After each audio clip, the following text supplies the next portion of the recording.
Hello, everybody, and welcome to the show. We are broadcasting live on the United Public Radio Network, UFO Paranormal Radio Network, 105.3 FM on the Gulf Coast and 107.7 FM in New Orleans. We're also broadcasting live on social media, and this show is brought to you by the Experiencer Support Association. I'm your host, Ryan Stacey, and I'm a licensed private investigator. And as the Director of Investigations for the Experiencer Support Association, I use my investigative skills to dive headfirst into the hidden mysteries of UFOs, paranormal activity, consciousness, and consciousness phenomena. Thanks for tuning in. All right. So last week's episode, actually, before I talk, let me see anybody in here. Lisa. Hello, Lisa. Hi. Good to see you. Tessa, thanks for tuning in. Chris, is that you? I think so. Zed's son or Sun Dragon. Hello. Hi, Ryan. Hello. Hello to you. Thanks for tuning in. So last week's episode, we talked about the visual evidence database, how it works. I broke down some cases at the end. Today, we're going to be talking about 2 or more cases, and if there's enough time, I'm going to maybe share another one. I'm not quite sure how much time these cases will go. I might be able to rip through a few of them. I don't know. We'll see.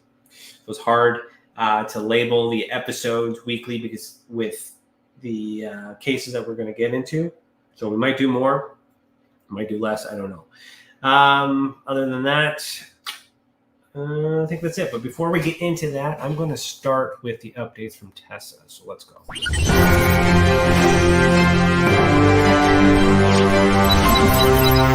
Tessa News and Updates.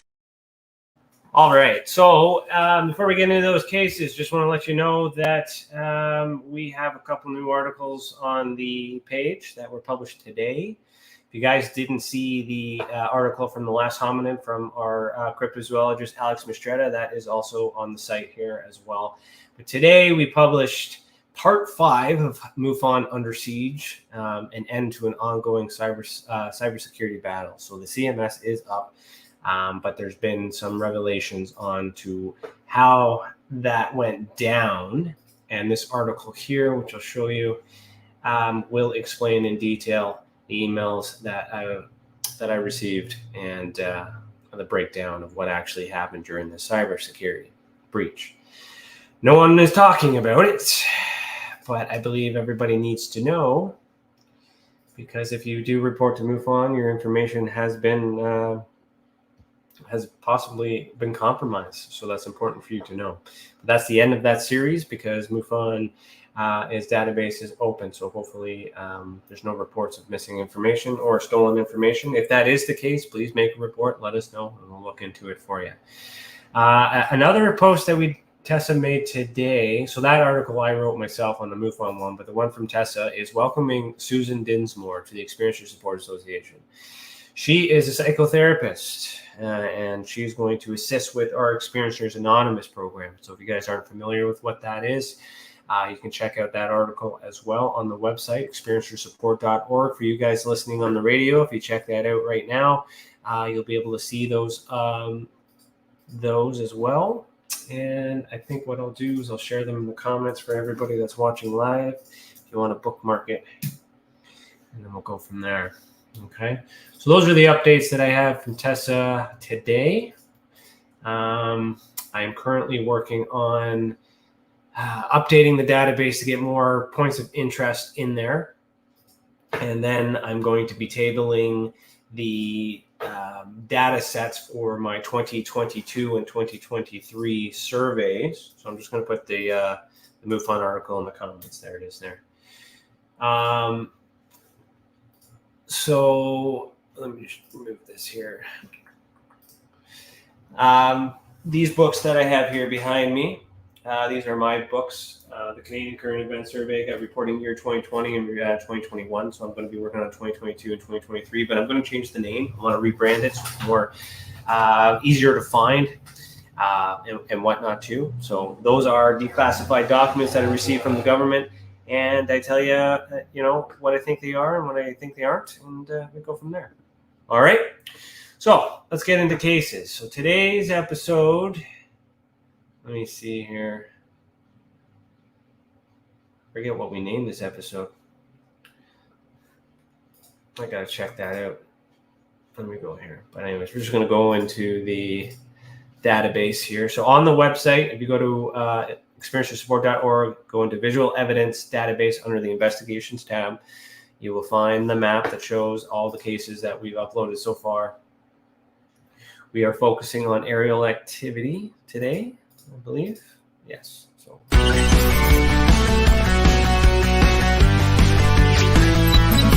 Aerial activity, sensory display. All right. So, and I think, Chris, if you got a hand or a minute, you want to tell me what the case number is? I should have wrote them down. But I'm pretty sure it's these guys over here. I don't know.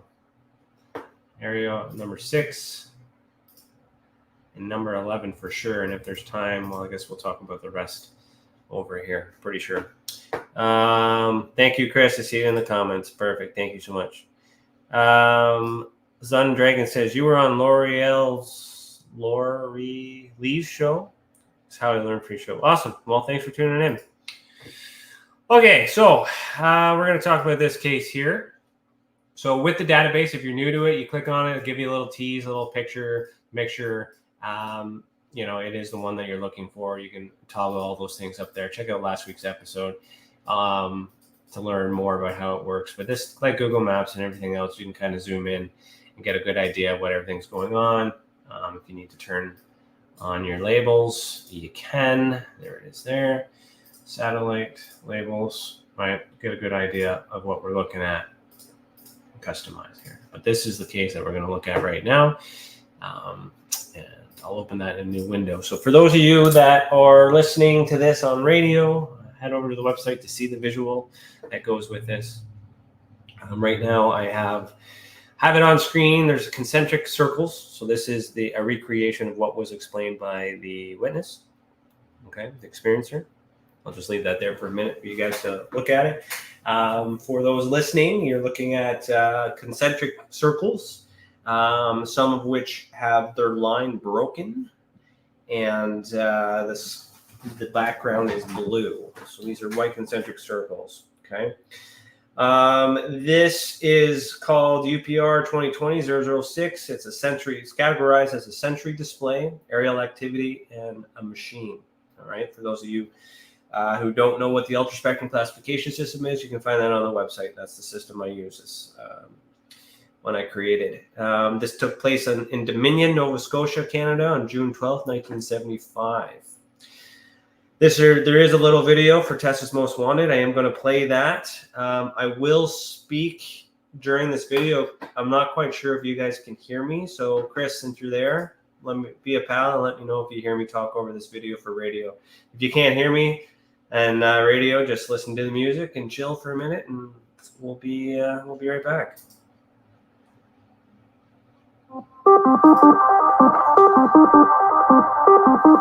So it says on June 12th, 1975, Dominion, Nova Scotia, witness saw a flat object move towards him.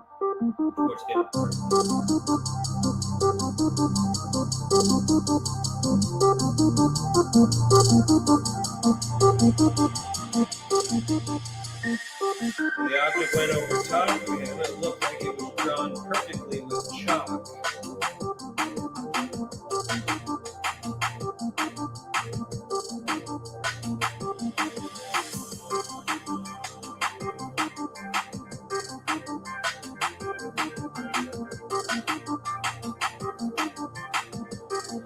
It hovered for a few seconds and slipped across the sky with no sound.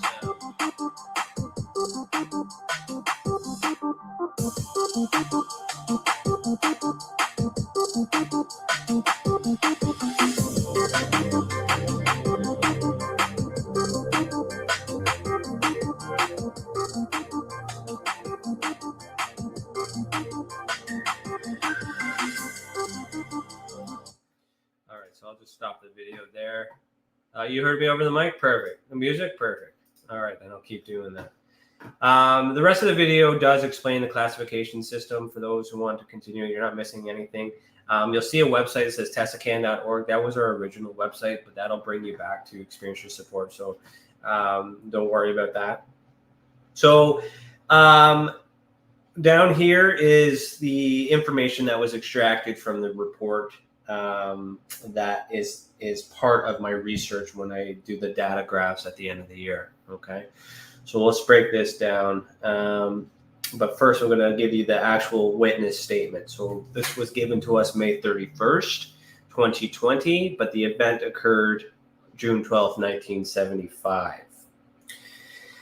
I lived in a trailer court located along a beach area. A dirt road ran down the center on a summer afternoon. A friend and I were playing and ended up standing on the dirt road alone. I looked up.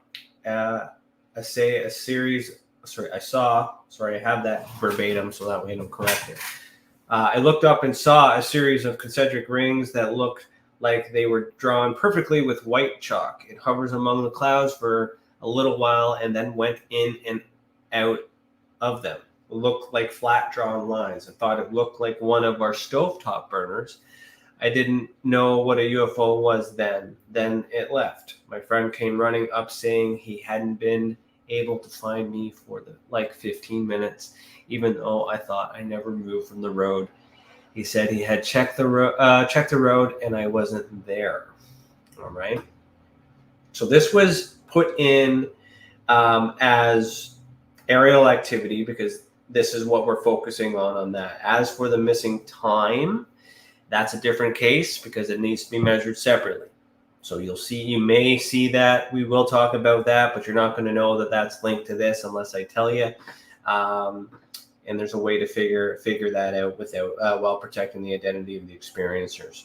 So just because it mentions more stuff in these doesn't mean that we haven't investigated those things separately. Okay, and for those of you who want to know how the reporting system works, check out previous episodes where I explain that. Okay, so this is solely focusing on the aerial activity. So again, flat line to the side. This is what it looked like while standing directly underneath it. Okay. It is in my ultra spectrum report. It is an experiencer type report. The number I've already given to you. Experience status is new, so this means the experiencer has reported for the first time to anybody. And that request was to add it to the record. So when its request is added to the record, that means we have to take the information, ask as many questions as we can. Usually they won't respond to any follow-up questions, but we do the best that we can and then update it. Experiencer ID number is right there, number 14. This experiencer was a male. Blood type is unknown. Eye color is unknown. The age of the event. So this person was 4 years old at the age of the event. Okay. Number of witnesses was 1. And the feeling was positive. No injuries.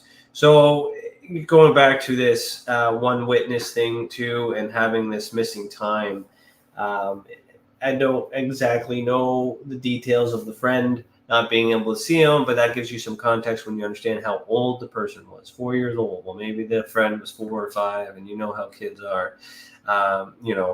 So and I think that came out in one of these investigations. I don't know. It's 2024. I'm looking at this case from 2020. I'm just trying to remember. I have to pull up my notes to get the details. Event date. Yeah, so June 12th. So actually this month, 1975. Report came in May 31st. Time of the event was 1:01 p.m. in American Halifax East Zone time. So that's the time zone. And the event lasted 3 minutes during the day. It was an isolated event. Only one object was seen. And this person has not previously reported to TESA, but did report to MUFON and has indicated that they were not satisfied with their performance. So the reason why we ask that in the survey is because we want to know exactly, it's not, I wouldn't say MUFON is a competitor by any means, but it is an alternative place where people put reports. So it's important to know why you weren't satisfied with MUFON, because as you guys know, I used to be part of MUFON. A lot of the stuff I still do is MUFON oriented and whatnot, because there are some good things about it, but a lot of people don't understand it. So depending on the situation, I might be able to help soften, reestablish some faith into that. Depending on the situation, it might be something out to lunch. Who knows? But we give them the opportunity to share that so we can make sure that we don't make the same mistake or we can help clarify the reasons why that may have happened, just in case we come to the same conclusions, right? It's important to allow space for people to complain, but it's how we use that information as well. It's not mandatory to fill in as well, so that was a choice they made. Evidence is analogical, so that's drawings. Okay, I don't have any physical, so that makes the evidence rating 3. So let's go back to the ultra spectrum here. I should remember what these mean. So the evidence rating was 3. So let's bring this scale up here. Yeah, fair.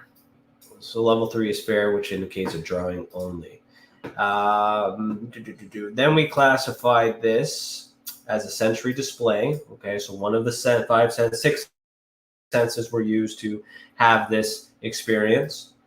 It's categorized as a aerial activity type because it happened in the air, and it's type 1 machine, simply because it didn't have any characteristics that indicated a light. So it's under the assumption that it was a machine. So we can, where is that here? So sensory display, aerial activity, machine 1, and that's how we got that classification system there. And then the archetype is a UFO. Okay. Disposition is unidentified. I don't know what that is. I haven't seen anything like that. I thought it was interesting. Again, it's a cold case happening, reporting it many years afterwards. The only information I have is the testimony from the experiencer. I have a drawing, and it's on there until I'm able to explain it. I don't see any clouds that make that formation, especially with those little, indents that are on there. So it's just sitting there until we see something that matches it. I may remove cases here and then if information is discovered. We classify this as a close experience because this close experience, which puts us at more than 100 feet, but less than 500. And evidence level was 2. So then that was trace evidence, which we have analogical, which matches that. And the evidence type is A for analogical. All right, so that's that one. So if you guys see any comments, any questions on that while you guys are there, the stuff that's on the website is just, to give you guys a little bit of proof of some of the stuff that we're working on. The science and the data is always in the annual reports and the book writings, of course, and in my personal notes too, because I'm trying to figure out what all these things have in common. And when I finally get around to publishing that other book, I'll be able to let you know. But I think that's it. There's no questions, and let's move on to the next one. Okay. So what did we say, Chris? 11 is next?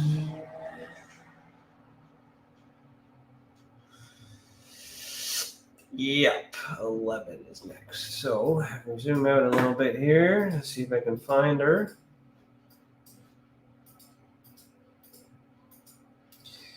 And this one is 11. All right, perfect. So we're going to bring that one up, and we'll take a look at that. Okay, so this one, UPR2020-0011 aerial activity. And this one is a light, classified as light. Okay. Yeah, we have a video for this one. Sighting of bright UAP hovering above trees on September 22nd, 2019. So that was 3 years ago in Noel, Nova Scotia, Canada. Okay. You guys on radio, we're going to play another one of our Tessa Most Wanted videos. So sit back and listen, see what you're missing.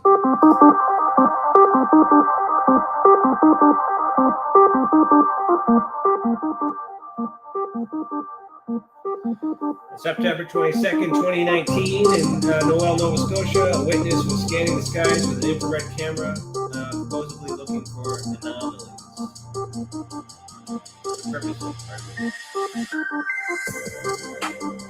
Screenshot from the original video.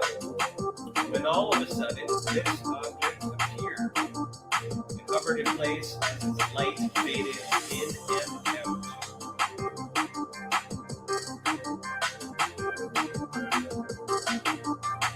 The object eventually faded away into could not be seen with the naked eye. There were no stars or satellites in the area at the time.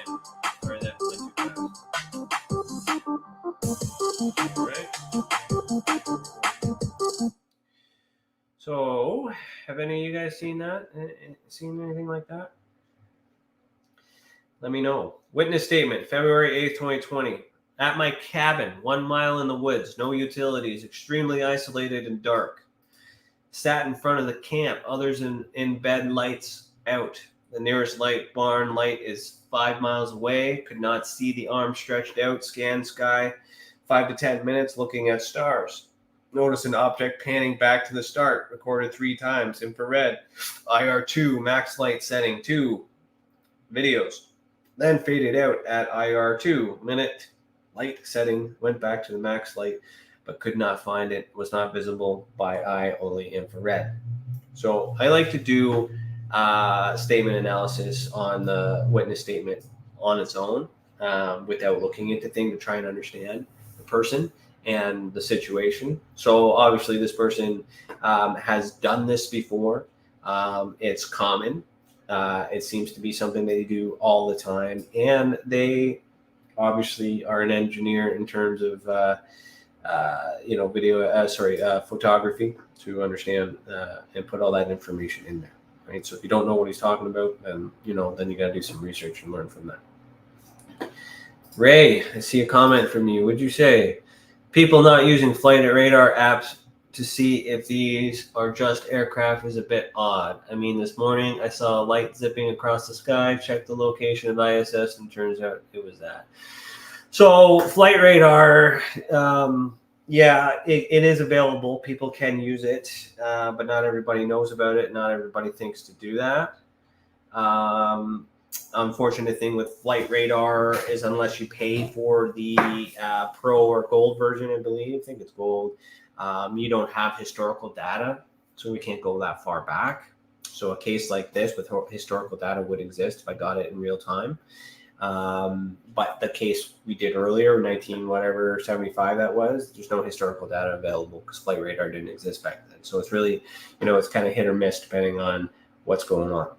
So below are a couple images from stills from the video. I'll play the video in a minute. I thought this was interesting. This is our old branding as well. Inverted test. So here with the negative and positive inverted. Okay. Look at that for a second. All right, and let's play the original video here, and you guys can watch and listen.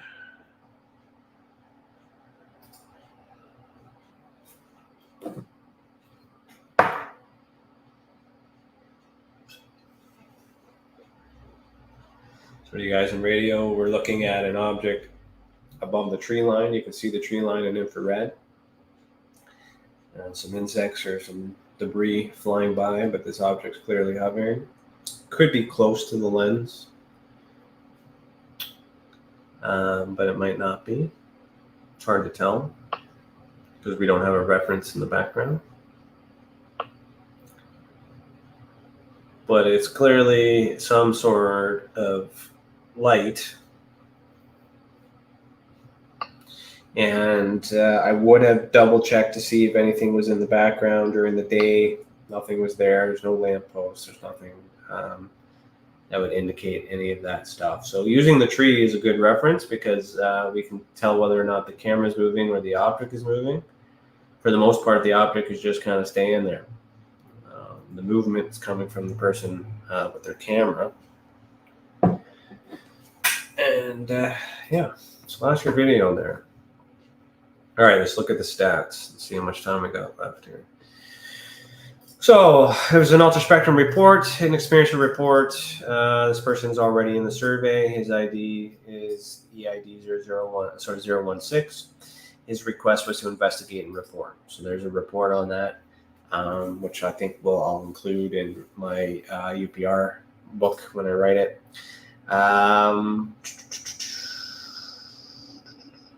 It was a male, so this person provided their blood type O negative. Okay, I'm measuring to see, for those who want to provide it, to see if there's any patterns in certain experiences with certain blood types.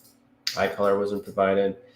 Age at event was 54, so that lends some, so this person's not only has the experience with cameras and understands how to do this and does this on a regular basis. There is a bit of an age there to strengthen the credibility on that. Number of witnesses 1, but that's okay because we have video. Doesn't matter how many witnesses you have as long as you got evidence. He felt positive. That's good. No injuries. That's also good. September 22nd is when that happened in 2019. We got the report in February 2020, so about a year later. So that's not too bad. Like, the information is still available. So I could have used a flight radar on that. I don't know. I have to check actually check the report. Time of event, 9:04 p.m. in Halifax. It lasted 1 minute. And it was at nighttime. It's ongoing. So that means that this experiencer has claimed that he sees these things in the same spot frequently throughout his life, or whenever he does that. Hasn't been able to figure out what it is. I'm not able to figure out what it is at this point because I would check the radar, I would check all the normal things, and I wouldn't see these anomalies there. There's evidence that this object is in frame, but what it could be anything. It could be a light. Don't know. So this person has reported previously, so that gives some credibility for us on the team that we know that we know this person well because they've been able to make reports. So whether or not we believe them or not, that's all there, but I wouldn't put the case up here if I didn't think the experiencer was credible. So the evidence type on this one is demonstrative. Let me see here. Yeah, demonstrative because it's a video. And the evidence rating we gave it was 5. And that level 5 is better because it has the original video or original photos with original video. So that's why that was rated out of 5. So that's a good piece of evidence. We can do some work with that. Okay. Sensory display, aerial activity, type 2. Type 2 is a light. Okay. Not a machine. The archetype is a UAP. So I like to use the unidentified aerial phenomenon archetype to identify lights. But these lights could be UFOs, attached to UFOs. We don't know, depending on the information that comes forward. This is a close experience, so that's more than 100 feet, less than 500, and it was an uninvited event, so they weren't doing anything to call this. It was just doing their thing, and it happened. The evidence rating is level 4, and we put that in as material evidence. Okay, that's what level 4. Did I say level 4? Is that what I said? Yeah, I did. I did say level 4. What? How many witnesses did this person have? 1. Okay, I'll fix that. So that should actually be a level 3 because it's demonstrative evidence. And level 4 would be demonstrative with more than 1 witness. All right. I made some tweaks to this ultraspectrum system after I published a lot of these things. So that's why I want to go through the old before I get into the new, because there's things that I want to change to make sure the data is accurate.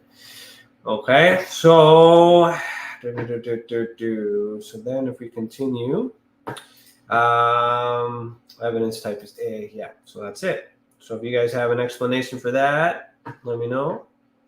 And it's 5:30, so it looks like we got time for one more. Would you look at that?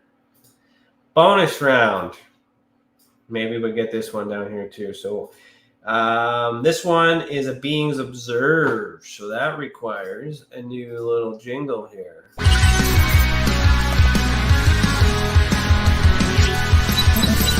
Beings observed, intent unknown. All right. Full disclosure, those little videos are just like segues for me to take a drink. But they help break the ice. So beings observed. Because this channel has sponsors and stuff, and if I don't, we're not sponsored by anything on here. We gotta be mindful of that, in case you guys are wondering. Okay, so this one here is interesting. This is more of the stuff that I like getting into. UFOs drive me crazy because most of it is just lights in the sky with not enough evidence. Who knows, right? But then we get into these things here. So this is from 2019, case number 3, beings observed, classified as a humanoid bipedal or bipedal. So if you look at the ultra spectrum classification system, we have beings observed in 3rd event category. The type, you have these choices. So humanoid is what we selected for that, and bipedal is number 1 for simply 2 feet, walking on 2 feet. Okay, this happened in Dartmouth, Nova Scotia, in October 23rd, 1978. That's in Canada. This video here, the Tesla's Most Wanted video, is Encounter with Men in Black, portal sighting in Dartmouth, Nova Scotia, October 23rd, 1972. So let's check that one out.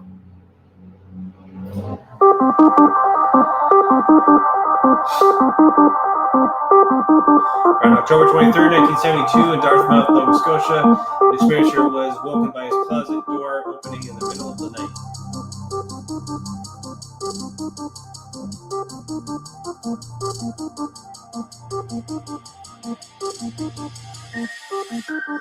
A large circle of light appeared from inside the closet.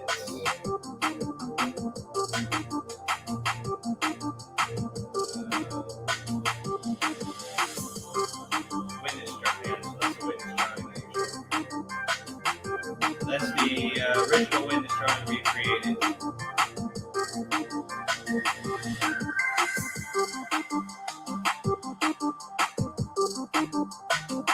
A man dressed in black appeared and encouraged the experiencer to follow him to the other side. Have you seen this before? Let us know.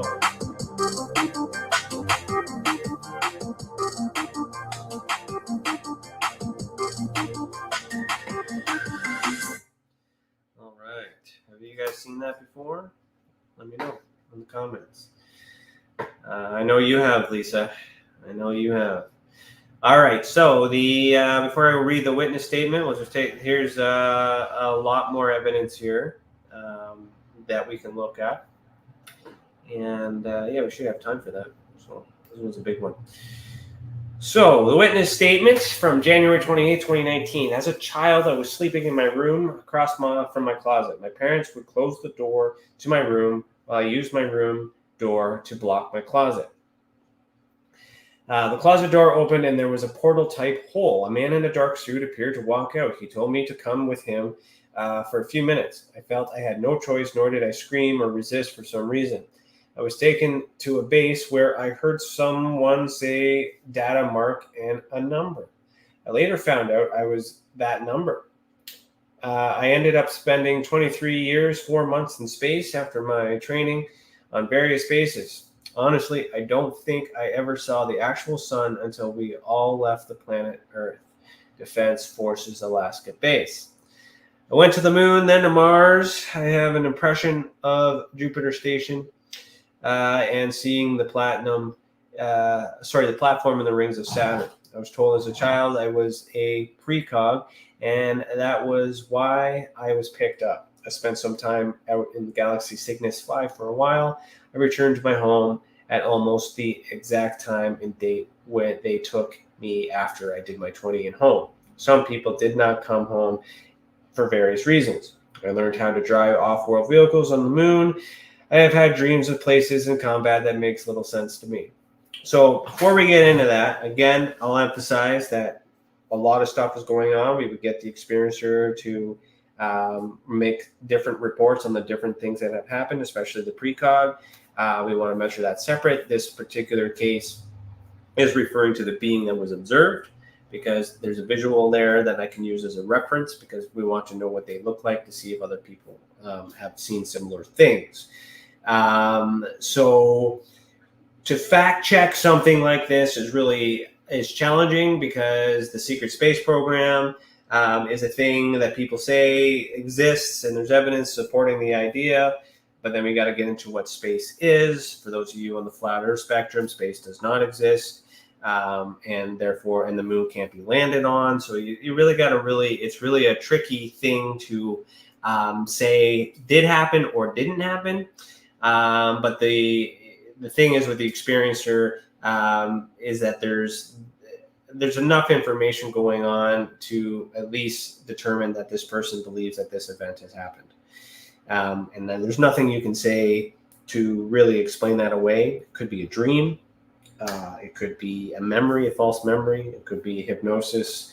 It could be drug-induced vision of some sort. It could be all kinds of things.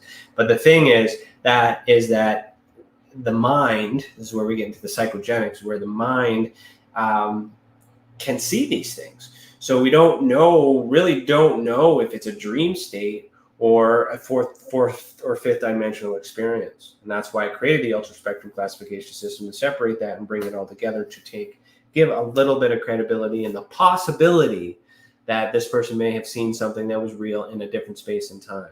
Did they actually leave physically? Maybe mentally. Remote viewing exists. There's a lot of things there. So, before you write this person out to lunch, let's just kind of like, my explanation how some of these things matter and don't matter at the same time, depending on what you're looking at. As far as evidence goes, we have a drawing. He's seen it. This is a portal. This is a reference that I can use to compare. And I have seen other people draw similar things since this. This may be the first time you're seeing it.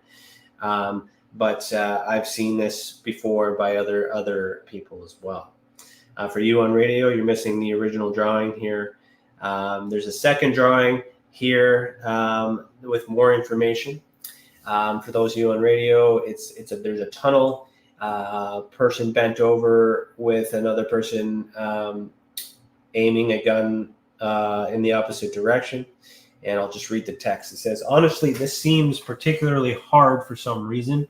It was like a burning fire fight. Once it started, we got what I call prisoners.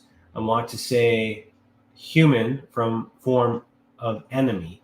The shaft was like our own vent shaft. There was only us soldier types, 4 or 5 remember.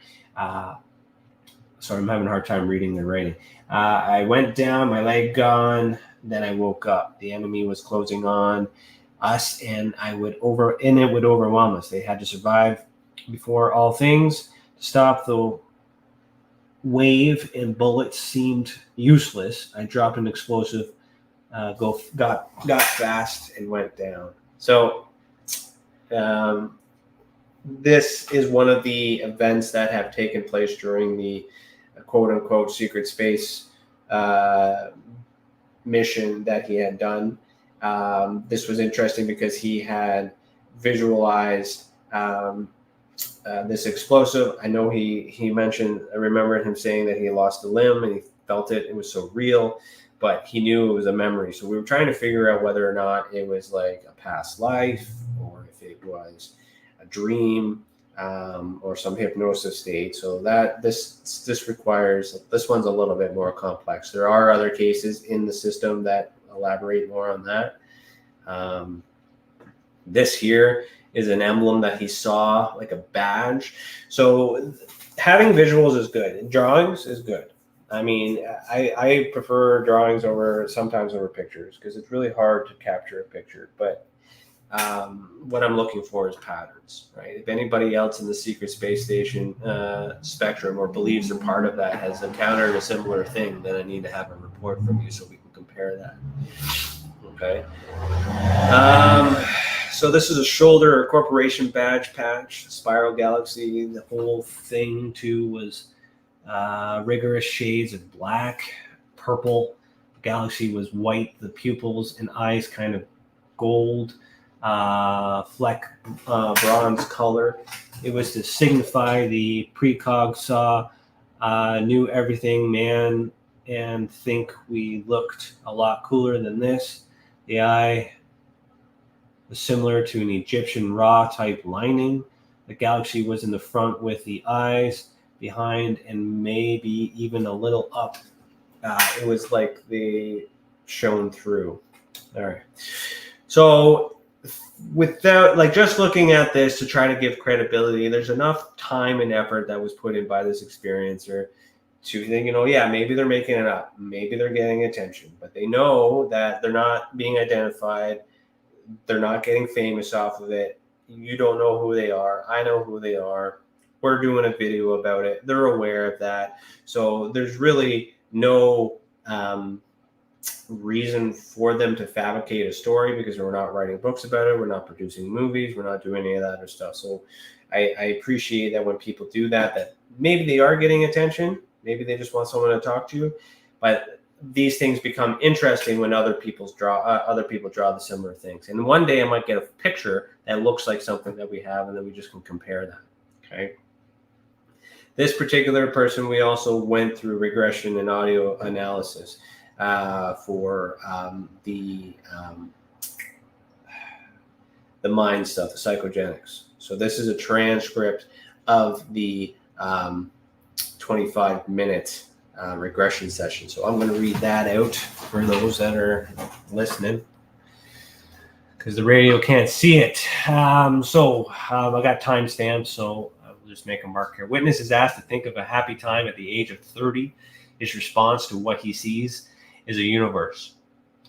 Witness is asked to think of a happy time at the age of 20. His response to what he sees looks like a zoo. Witness is asked if he is with anyone, and the response I heard was Valerie. Witness is asked what he was wearing, and he replies, pants and shoes. Valerie is wearing shorts and a top. It is daytime. Witness is asked to think of a happy time at the age of 15. His response to what he sees is playing cards. Witness is asked to go back to a time when he was little and first experienced something unusual. His first reply was, it's weird. It's like a crib and a light. When asked where the light may be coming from, his reply was the wall. When asked about the light, he says, it's like somebody there. I can't see, really. Witness says, why is this hurting? When asked what was hurting, he replied, my leg. When I asked to focus on the pain, he replied, it's like he's touching above my knee inside the leg, and he just stops and goes. When asked what the hands look like, he replied, black, like a glove or something. Energy is male. When asked how his body feels, he replies, heavier. When asked how the being left, he replied, back to the light. The light just closes. Witnesses goes back to sleep. Witness is asked to move forward in time to the next experience. When asked what he was seeing, he replied, closet door opens, they're back. When asked how many were there, he replied, just one. When asked if this was the same being as before, he replied, similar. Hi, how are you? Can be heard, and the witness is uncomfortable with it, quote unquote, entering the room. The witness then hears time to go. When asked what happens next, he says, I travel through the light. It's a portal door. When asked where the portal led, the response was base. When asked where the base may be located, and the response was, I'm unsure, I think Camp Hero. When asked where he is and who he is with, the response, it's just me, I'm in a room.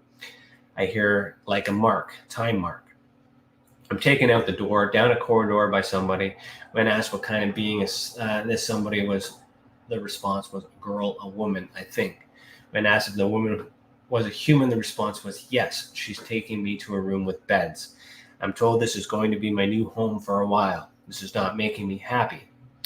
You know why you're going, you know why you're picked, quote unquote. When asked why he was picked, the response was because I can see things. Quote, they're not just picking people who can see things, they're picking people. Everybody's different, end quote. When asked if anyone else was in the room with him, the response was, quote, 6 people make it through the night, quote, end quote. When asked how old he was at the time, the response was, quote, 13, I think, end quote. When asked what happens in the morning, the response is, quote, we are all given uniforms, quote, end quote. When asked what the uniforms look like, the response was, quote, like a deep royal blue, black, end quote. When asked if there were any girls there, the response was, quote, no, they don't care about the girls. They put the boys together, end quote. Quote again, it's whoever suits the purpose, end quote. Another quote, you're there to task, there to train, end quote. When asked what he was tasked to do that day, the response was, quote, orientation. Quote, it's kind of like in a routine, give some needles and you get fed an examination, end quote. So that's the end of the regression. So as a piece of evidence stacked on top of things, we got enough things going on to make this peculiar and interesting to add to the database. So many things going on. Does the space program exist? Is this in a past life, a future life? All these other things. All these things are possible. And it's really hard to discern whether or not these things took place when so many people talk about them and share these experiences. But working with this experience, I know they believe this happened, and there's not much I can really do. But it's interesting enough and odd enough to share on the site because maybe I'm going to find something that has a similar experience. Okay. Any questions? All right, there we go. So the way that, let's see here. Zen Dragon said, yes, this is a lot. I felt like time travel at some points. Okay, so you're having a similar experience. So if you want to make a report, we can compare. Once it's all done, we can compare that to this one as well. But do yourself a favor. Don't answer them honestly. Showing you this stuff, it opens up the door for people to be like, oh, I saw that too. But I don't want you copying. I want you guys to see what you actually see. I can call bullshit. Almost more on radio. I can call bull crap. When I see it. All right. So not every case that I get ends up on the website. There's a filtering process of that. So if it's a waste of time, please do not. If you want to waste my time, please do not report. But if you're serious about it and you need some help and you want to add it to the database and just please support my work. Okay. So the report category. So this is in the ultra spectrum. It's an experiential report. It's 2019-003. It's a new report. We were asked to add it to the record. The ID number is 1. Okay. The male is the sex. Blood type unknown. Eye color is hazel. Age at event was 11. Number of witnesses was 1. Positive feeling. Injuries, yes. And those injuries were the damage to the leg. What did Zun said? He said, don't want to make a report, just commenting while you're reading. That's fine. You do not have to make a report. Whenever you're comfortable, whenever you're ready. If that's not something you need, that's fine. Even if you know what it is and you don't want an explanation, adding that data to the system will help me learn more about you and learn more about how all these things are connected. So it is helpful, even if you don't need an answer. Okay, just something to think about. The event date was 1978, October 23rd, 11:30 p.m. in Halifax. 1 minute duration. It was a night isolated event. Has been previously reported. No analogical. Evidence rating is 3 because it's a drawing. Beings observed. Humanoid is categorized the type 1 because it's bipedal. And the archetype is a men in black. Right, in this case, could be women in black because he identified it as a female, but we commonly call it the men in black. But it could be good. It could be women too. Nothing says that it can't be. Unidentified is the disposition because I can't provide an explanation for it. And that doesn't mean somebody else can't. And that's just the way that it is. It's an extreme close experience. So if we look at that with the being observed, an extreme close experience, it's just less than 100 feet because it's in its bedroom. Okay. Uninvited, so didn't ask for it. Evidence is level 3. Material. So there was some physical. Yeah, so we have demonstrative and documentary evidence, and that's from the from physical evidence. We have copies of that, but we also have the audio for the regression hypnotherapy. And that's it. That's the end of that case. Now, how much time we got? We got 8 minutes. You guys have any questions? Lisa says, yes, some are female. Some men in black are female. Yes, I would agree. I wouldn't want to dismiss it as a possibility. This one here, just so we can get off of Nova Scotia for next week. Maybe move a little bit more east. Let's see if we can finish this one. So this one is Shag Harbor. Yeah, this one won't take. This is Shag Harbor. So this is a declassified document that I received from Canada. It was published October 11th, 1967. And here's the original document. And here's it transcribed. So I got a few minutes left. Let me read it. So UFO report, Lower Woods Harbor, Nova Scotia. An RCMP corporal and 6 other witnesses observed what they believed to be an unidentified flying object off the southwest coast of Nova Scotia, Canada on the 4th of October, 1967. The object was described as approximately 60 feet in length and was flying in an easterly direction when first sighted. During their observation, the UFO descended rapidly to the surface and made a bright splash as it struck the water. For some time after the impact, a single white light remained on the surface. The RCMP corporal endeavored to reach the floating white object, but unfortunately, before he could reach the location, the object sank. A search of the area failed to produce any material evidence which could assist in explaining or establishing the identity of the object. An underwater search conducted by divers from the Department of National Defense also failed to locate any tangible evidence which could be used to arrive at an explainable conclusion. Okay, so that was retrieved from the Library and Archives Canada. I retrieved it myself on behalf of the Experiencers Support Association.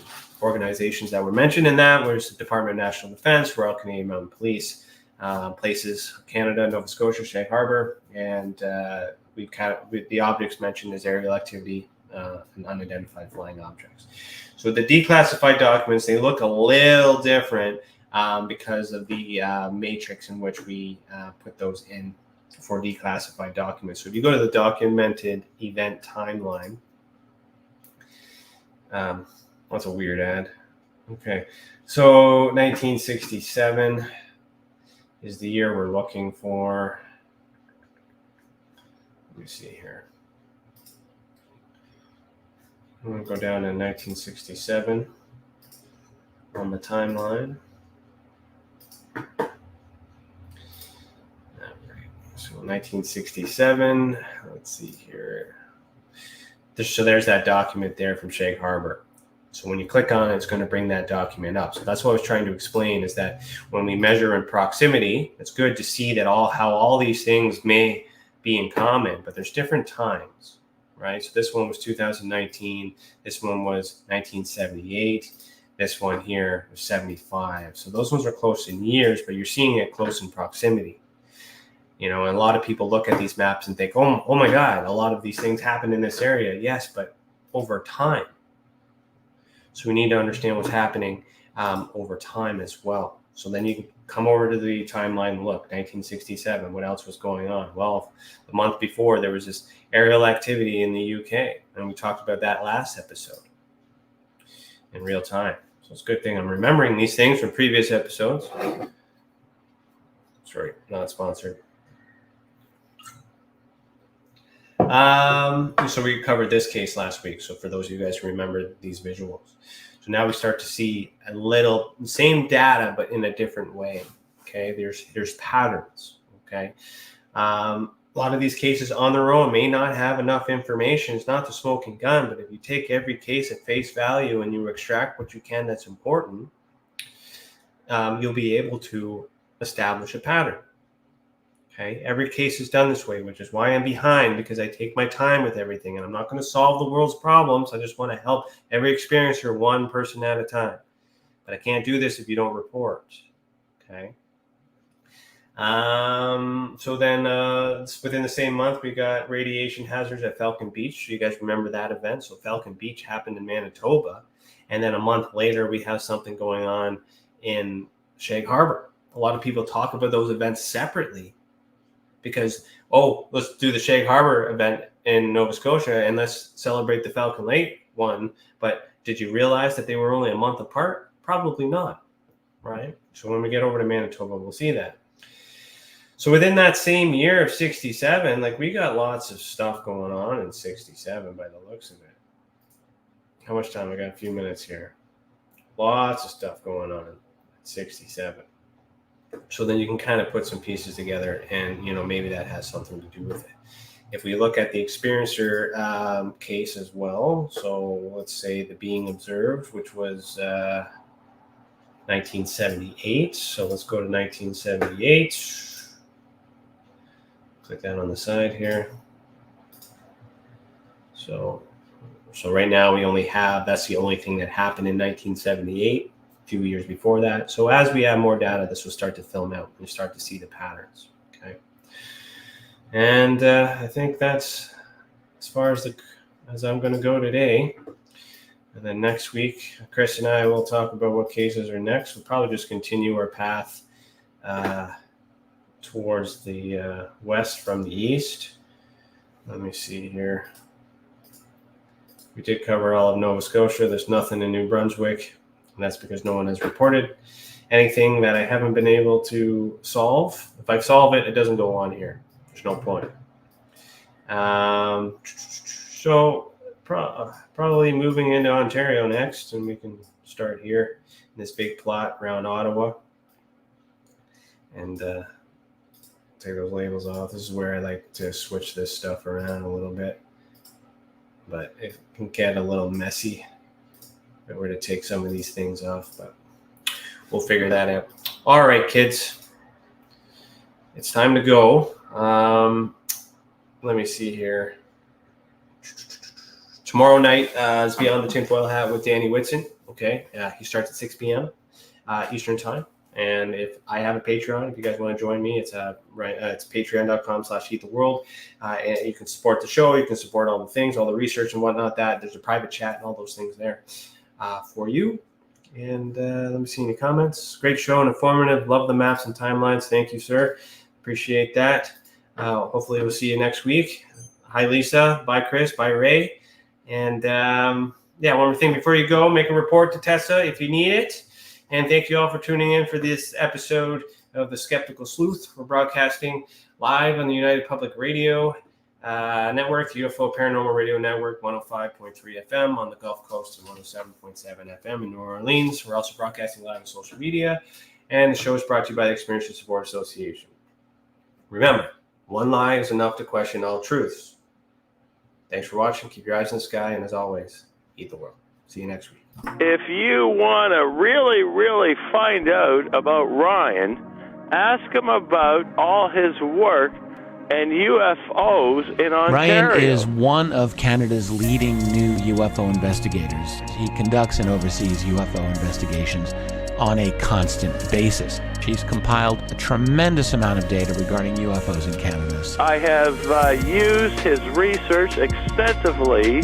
He's much more than a one-dimensional character. He's an authority on UFOs and investigating them, Meg. Wow! Really goes over how UFO investigations are done and what are some of the mistakes that people make when they submit evidence. For starters, don't edit your videos or photos before you send them. He would come out with an annual report on not only the number of sightings, but how many were unexplained, unknown, or just, nothing could be said. What caused If you it? want to hear more follow-up conversation between Ryan and myself, you can go to richardolanmembers.com, where we have a candid conversation on ufology, the paranormal, and more. And remember, while we learn and grow and search for the truth, let's be good to each other.